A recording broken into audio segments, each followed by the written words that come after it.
Oke, Assalamualaikum, selamat pagi pemirsa yang ada di rumah. Berjumpa lagi bersama Polo KUA Arjasa. Pagi hari ini saya sudah ditemani oleh Bapak Toto selaku Polsek Arjasa. Binmas ya Pak, Binmas. Binmas Polsek Arjasa. Nah, kali ini kita akan membawa topik mengenai stop kekerasan rumah tangga untuk mencapai keluarga yang sakinah. Seperti itu, para pemirsa. Langsung saja, tidak perlu basa-basi lagi. Kita tanyakan langsung pada Bapak Toto. Baik, Bapak Toto, untuk mengawali, apa itu sih menurut polisian atau menurut Bapak Toto sendiri yang disebut dengan kekerasan rumah tangga itu? Baik, terima kasih. Assalamualaikum warahmatullahi wabarakatuh. Waalaikumsalam. Saya Aibtu Toto Yuniar Susanto, PS Kanit Binmas Polsek Arjasa. Terima kasih Pak Budi telah mengundang kami dari Polsek Arjasa untuk bincang-bincang santai. Iya, santai ya. Jadi apa yang ditanyakan kemarin tadi terkait KDRT yaitu suatu perbuatan yang menimbulkan ketidaknyamanan di dalam rumah tangga. Iya. Ya. Jadi KDRT ini sudah diatur dalam pasal 44 nomor 23 Undang-Undang Republik Indonesia tahun 2004. Pidana ya Pak ya? Pidana. Pidana. Tapi itu tidak masuk ke KUHP-nya, tapi ada undang-undang khusus. Oh iya.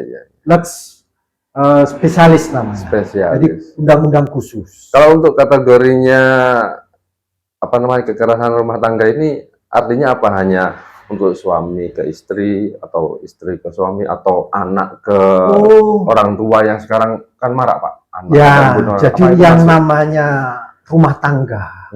Rumah tangga yang ada di lingkup rumah itu.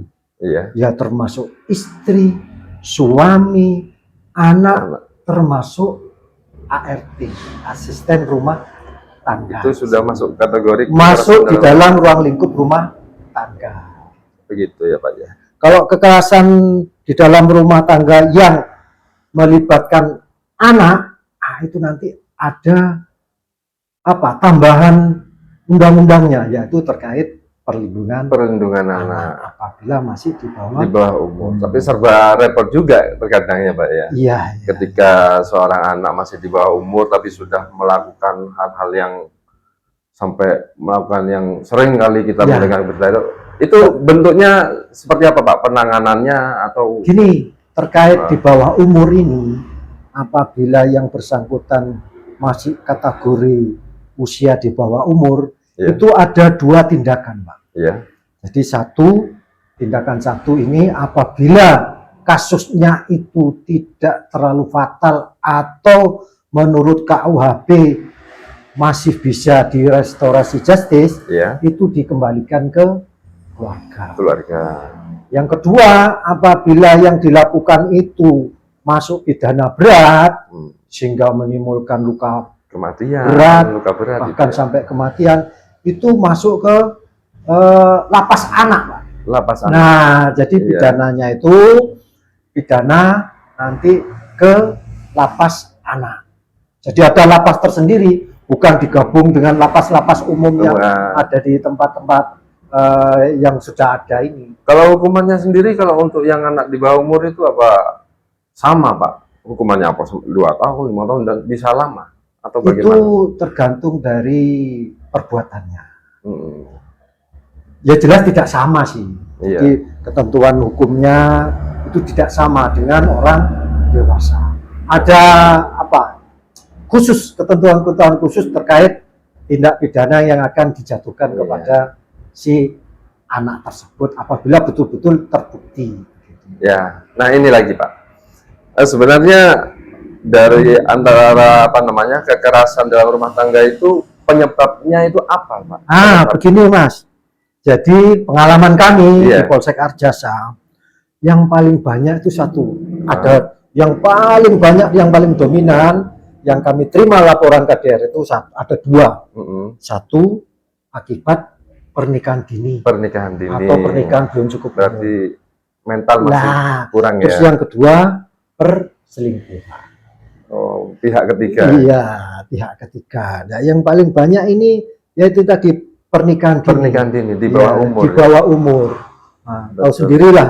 Iya, kita aja yang sudah cukup umur, masih ya sudah punya anak banyak, masih sekolah. Kadang-kadang kan kalau ada masalah sedikit bisa jadi besar. Iya. Sehingga apalagi di bawah umur emosinya masih membara-membara. Ya enaknya masih di pernikahan dini itu 1 tahun, 2 tahun itu. Begitu muncul anak 1, anak 2, anak 3 mulai muncul ya. Iya. Nah, karena usianya masih belum cukup, pemikirannya masih anak-anak, sehingga apa? Emosi yang berarti ada 2 poin itu ya Pak ya. Yang paling dominan. Belum ya, karena pernikahan dini itu ya. Ya.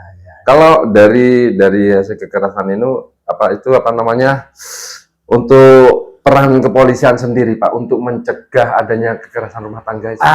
Begini Mas, ini saya sampaikan sesuai tupoksi saya, yaitu melalui Binmas. Unit Binmas, di mana Binmas ini dalam bertindak yaitu pencegahan atau preemptif, apa yang disampaikan tadi, untuk mencegah terjadinya KDRT. Di sini kepolisian khususnya di Polsek Arjasa yang telah kami lakukan adalah memberikan penyuluhan. Kami sering dengan penyuluh agama dari kaum sekolah-sekolah. Ke sekolah-sekolah, pondok-pondok pesantren, terutama yang di desa-desa. Karena di Arjasa ini, Kecamatan Arjasa, mungkin hampir 60% SDM masih SDM menengah ke bawah. Sehingga perlu penyuluhan yang terus-menerus, tidak cuma sekali 2 kali. Bahkan terus menerus. Nah, gitu. Iya. Berarti jadi kita datang melalui Babin Kamtibmas, datang ke rumah-rumah, ke pengajian-pengajian. Itu kami tekankan kepada rekan-rekan Babin Kamtibmas di desa binaannya masing-masing. Kalau ada pertemuan RT, RW, tingkat desa, bahkan ke pengajian-pengajian, tolong hadir, sampaikan, termasuk KDRT. Iya, berarti kita bisa kolaborasi nanti ya Pak ya, masalah penyuluhan tentang. Oh siap. Gitu ya, Pak, ya. Kalau enggak salah kami sudah 2 kali. 2 kali. Ya, sama penyuluh agama dari KUA Kecamatan Arjasa. Ini lagi, seandainya kita temukan kekerasan dalam rumah tangga itu, apakah ada mediasi dari kepolisian atau langsung melakukan hukum pidana atau bagaimana? Gini Mas. Pengalaman kami juga nih di Arjasa. Kasus KDRT ini paling banyak itu cuma untuk coba-coba. Artinya apa coba-coba? Begitu terjadi KDRT, si orang tua umpama pemukulan terhadap istri. Si istri ini didukung sama orang tua, datang berbondong-bondong ke polsek. Laporan terjadi KDRT, terjadi penganiayaan. Begitu laporan kami terima, kami bikinkan visum. Ya kan? Kita panggil yang pelapor sebagai sebagai pelapor, berikut saksi-saksinya. Berikut begitu terakhir selesai semua diperiksa, sekarang terlapornya diperiksa. Begitu nyampe terlapor diperiksa, ya kan?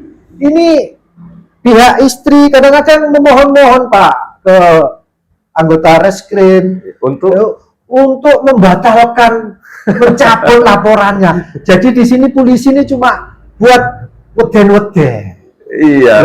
Sering ya. Sering begitu. Ketika sudah laporan. Di samping itu, apa yang disampaikan ditanya sama Mas Budi tadi, apakah ada medis? Pasti ada. Pasti ada. Itu di mana Pak mediasinya? Gini tahapannya. Begitu kita ada laporan, kita terima laporan itu. Kita bikin bukti tanda terima laporan. Ya kan? Tetapi di samping itu kita juga menyarankan untuk memediasi di tingkat desa. Oh begitu ya. Di situ menghadirkan Babin Kamtibmas, menghadirkan Babinsa, menghadirkan kepala desa, 3 pilar di desa. Apabila di desa, di balai desa dipertemukan, tidak terjadi kesepakatan, akhirnya naiklah ke polsek, dilaporkan secara resmi. Mulai itulah tahap penyelidikan. Setelah diterima oleh reskrim di penyelidikan, itu masih ada upaya namanya restorasi justice. atau lebih bagiannya RJ. Nah, RJ ini ya tetap kita BAP kita lengkapi, nah, baru kita mengajukan RJ. Mengajukan RJ bukan polsek tapi ke Polres. Karena ini penyelidikan sudah berjalan, sudah dilaporkan ke Polres, sudah termasuk laporan awal ke kejaksaan. Kalau seandainya gini, ada kejadian semacam kekerasan rumah tangga, namun keluarga itu tidak melaporkan, malah yang melaporkan itu masyarakat setempat, gimana tindakannya polisi? Itu namanya itu darurat. Ya, terjadi pemukulan atau apa, kadang-kadang kan ada pembantu disiksa, bisa. Jadi warga dari sekitar polisi itu mendatangi ya? Iya, mendatangi, nah, sekaligus itu warga itu melaporkan awal, Bapak. Iya. Jadi dilaporkan awal, polisi datang dan mengecek apa yang terjadi, nah, termasuk menanyai si korban. Iya. Nah, nanti dari korban ini kita arahkan untuk melapor ke polisi, membuat laporan polisi seperti itu. Iya. Jadi untuk KDRT ini bukan hanya pemukulan loh, bukan. Iya. Bukan mengenai. Ada beberapa kategori yang bisa masuk ke KDRT. Iya. Satu, ya fisik. Nah, fisik itu yaitu berupa pemukulan, ya, sehingga menyampaikan cedera atau apa. Terus kedua psikis. Kayak anak kan dibentai terus, akhirnya apa dia mentalnya kena. Itu termasuk KDRT. Terus kekerasan seksual, meskipun suami istri, ya terjadi pemaksaan kalau si istri tidak mood diajak hubungan, sehingga si suami ngamuk atau apa, sampai dipaksa untuk melakukan hubungan, itu kekerasan seksual termasuk juga di dalam KDRT. Terus yang ketiga, apabila tidak dinafkahi selama 6 bulan berturut-turut. Bisa ya langsung? Bisa, itu termasuk kekerasan dalam rumah tangga kategori ekonomi. Berarti bisa kita simpulkan pemirsa, di sini berarti dalam faktor kekerasan rumah tangga ini tidak hanya sekedar pernikahan dini, juga karena faktor ekonomi. Faktor ekonomi juga. Baik pemirsa, itu mungkin yang pada pagi hari ini, semoga nantinya bermanfaat. Kita stop kekerasan dalam rumah tangga, kita bentuk keluarga yang harmonis dan sakinah mawaddah warahmah. Baik Pak Toto, statement terakhir Pak, bisa disampaikan pada masyarakat? Tretan Binmas, closing statement dari Om Kanit, yaitu apabila Anda akan melangkah ke rumah tangga atau mau melangsungkan pernikahan, betul-betul persiapkan baik secara fisik maupun mental. Jadi tidak kaget apabila terjadi keruwetan di rumah tangga. Ya, kita aja. Terima kasih Pak Toto. Lain waktu kita akan kembali dengan topik-topik yang berbeda. Insya Allah. Jangan lupa subscribe ya dan like di follow KUA Arjasa. Selamat pagi. Assalamualaikum warahmatullahi wabarakatuh. Waalaikumsalam. Terima kasih.